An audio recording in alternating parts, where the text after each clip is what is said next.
We've all heard of FOMO, the fear of missing out. Tori has it pretty bad. But have you ever heard of FOPO? It's the fear of other people's opinions. And according to some experts, fearing what others think of you can really hold you back from your full potential. So DBL Nation, always want to hear from you. Do you have FOPO? Go to dblvote.com to weigh in. Do you feel constrained by what other people think? Well, first of all, you have a list of what FOPO actually is, so give us the list. So this is what you might have signs that you're dealing with it. Checking your phone to appear important or busy. Oh. Laughing at a joke you didn't find funny. Okay. Drinking at a party even when you don't want to. Okay. Ordering anxiety at a cafe, making sure your order is right and you don't hold up the line, having that kind of anxiety. Staying at your job late because your boss is still there. Lying about your age at work in an industry run by younger people.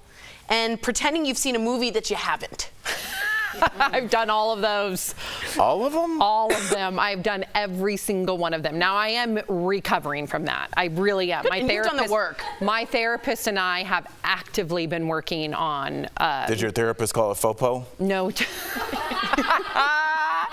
No, she called it my people-pleasing ways, which when I was younger was a survival trait for me. Okay. So now we're unpacking why I developed that and how to unlearn that. Do you have a quick tip for anybody that might be suffering, for any of our viewers? Oh my gosh, it's so much work. I'm practicing the 12 steps. So I think it's just not one anecdote of advice. No. Okay. Sorry.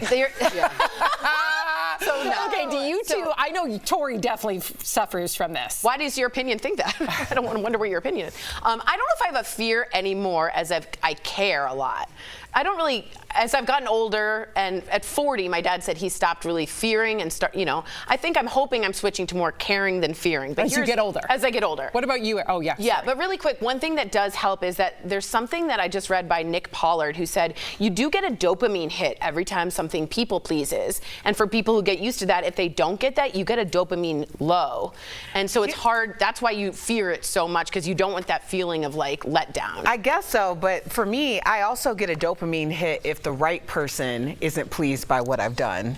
So that's great. I mean, honestly, that's awesome. Like if I'm being my most authentic self and someone has an issue with that and they voice that issue to me, it gives me that same feeling, that like burst of dopamine, as if I please like my mom. Like it doesn't matter. That's why but that also happened later in life. Like that's a recent thing. When I realized that, like, if everything were to end for me tomorrow with my career and I could go and live in the sunset somewhere unapologetic and unbothered, could do that. That's when things felt less, I don't know, people-pleasy. Yeah, FOPO-y. Yeah. FOPO-y. Yeah. Let's see what our viewers say. 67% of you say no, you do not. Or do you have FOPO? No. 33% of you say yes. Good for the 67%.